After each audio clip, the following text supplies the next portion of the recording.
এখন বৈশাখ মাস, কাল বৈশাখী ঝড়ের সময়। এমন হুটহাট করে ঝড় বৃষ্টি শুরু হওয়া খুব স্বাভাবিক ব্যাপার।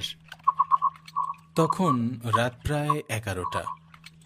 আমরা প্রায় নদীর মাঝখানে। রহমত মাঝি নৌকা চালাচ্ছে।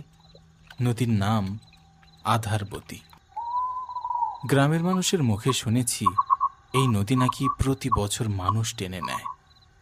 তবে এসব কুসংস্কারে আমার বিশ্বাস নেই। ডাক্তার সাহেব, হারিকেনটা একটু উস্কাইয়া দেন। আজকের রাতটা ভালো ঠেকতাছে না। বাতাসটা কেমন ভারী ভারী লাগতিছে। পচা লাশের গন্ধ পাইতেছেন? গন্ধ না তো শ্যাওলার গন্ধ হতে পারে। না গো বাবা, আপনি শহরী মানুষ, এসব বুঝবেননি। এই নদী আমাবস্যা শীতের রাইতে জ্যান্ত হইয়া উঠে ও শিকার খুঁজে। আমার বুকটা দরফর করতেছে। মনে হয় কিছু একটা অঘটন ঘটবো গো বাবু। শহর থেকে ডাক্তারি পাশ করে মাস কয়েক হলো গ্রামের স্বাস্থ্য কেন্দ্রে এসেছি।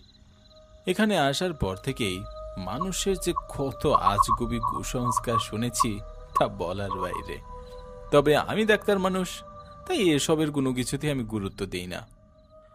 হঠাৎ করেই পরিবেশটা কেমন স্তব্ধ হয়ে গেল। ঝিঝি পোকার ডাকও যেন থেমে গেল। শুধু দাঁড় বাবার ছলছল শব্দ। হঠাৎই ধপাস করে একটা শব্দ হলো। নৌকা কিছু একটার সাথে ধাক্কা খেয়েছে। মনে হলো পানির নিচে থেকে কেউ নৌকাটা ধরে ঝাঁকুনি দিল। আমি প্রায় ছিটকে পড়েই যাচ্ছিলাম। কিসের ধাক্কা লাগলো? জ্বরে আটকে পড়লাম নাকি? না,